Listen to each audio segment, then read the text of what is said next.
जीवा किछि वर्ष पछको चालो आमे फेरी जीवा किछि वर्ष पछको आउ थरे ताजा करिबा आम पुराना प्रेम को चालो आमे फेरी जीवा किछि वर्ष पछको आउ थरे खोजी आनिबा आम पुराना दिन को चालो आमे फेरी जीवा किछि वर्ष पछको हो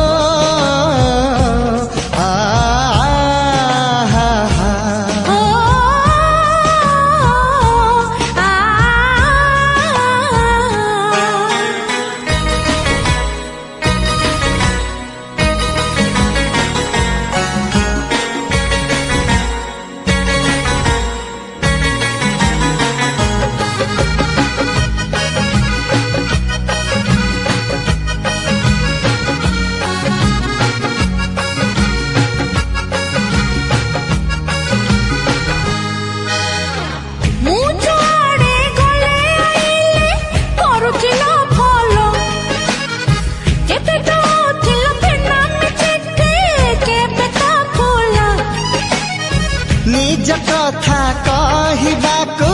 कहीं भूली गल मते न देखले दिन तुम्हें सके कांदुथिला धन्य डैडी धन्य मम्मी धन्य डैडी धन्य मम्मी धन्य तुम प्रेम को भारी मजा लागुच सुनी तुमर प्रेम कथा को चालो आमे फेरी जीवा किछि वर्ष पछको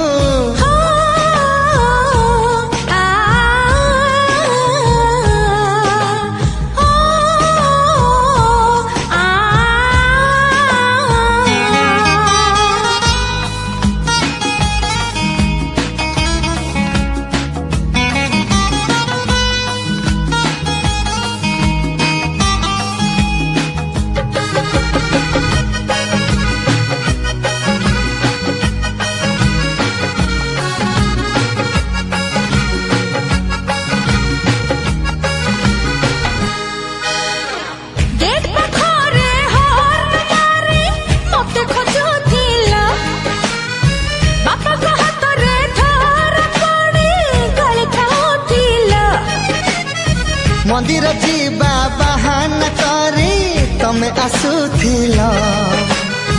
मो संगे रे सिनेमा देखी मिछ कहूथिला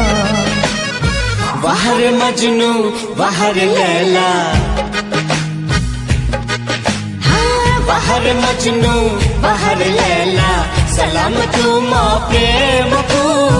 एबे भी तुम्हें भारी रोमांटिक सलिप तुम जोड़ी को चालो आमे फेरी जीवा किछि वर्ष पछको